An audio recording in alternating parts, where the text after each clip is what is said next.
हमरा सबके ध्यान है जे गार्जियन सब कहथिन जे घरारी पर 10 गो 15टा ब्राह्मण अगर नहीं खेलक तो वो घरारी शुद्ध नहीं होइ छै। किछु लोग के देखबनि जे मिथिला के भोज सब बड़ा चीढ़ रहे छै, जे घर घरारी बिका जाइ छै ओहिमे तो भोज बंद हुअक चाही।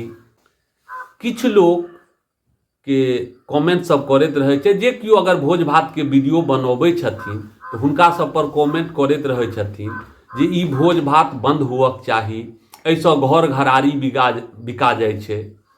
लेकिन एहन गप नहीं छै, जोर जबरदस्ती नहीं हुअक अगर जिनका सबके श्रद्धा से अगर जे केओ भोज करे छथिन तो एहिमे कतौ जोर जबरदस्ती छैहे नहीं।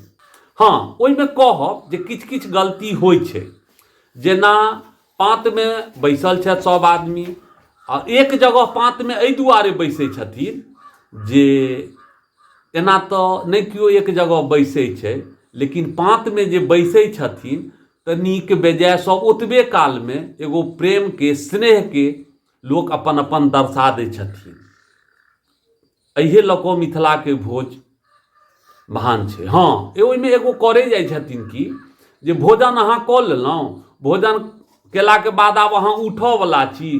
किछु लोक जे गाँव के कहबैका होइ छथिन, वो कोनो रसगुल्ला वाला के पकड़लहुँ, हे इम्हर आबऽ हमर संगिए साथिए सब बैसल छै, 2टा तू ले, 4 गो तू ले, 6टा तू ले। ओहिमे की होइ छै, अहाँके बर्बादी होइ छै घरबैया के। ई चीज बंद हुअक चाही। ई हमरो, हम भोज में रहै छी, ई चीज हमरो खराप लगैया।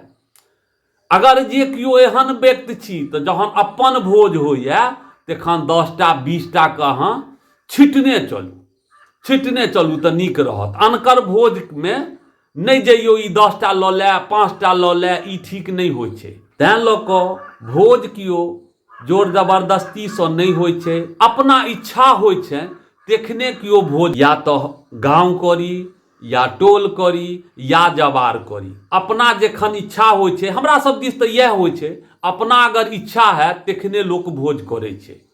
बहुत गाँव सब में होइत हैत एहि चीज सबके, मानै छी जे बलजोरी भोज करबैत हैत, तो ओ गलत छै, ओकरा हमहूँ विरोध करै छियै और एके बेर डायरेक्ट लिख दै छियै जे मिथिला के भोज बंद हुअक चाही। तो मिथिला के भोज केना बंद हेतै यौ, अहीं सब कहू ने। जबरदस्ती अगर नहीं अपना श्रद्धा से करे छै तो मिथिला महान छलैया, महान रहतै। भोज लै नहीं बहुत चीज लै महान छलै।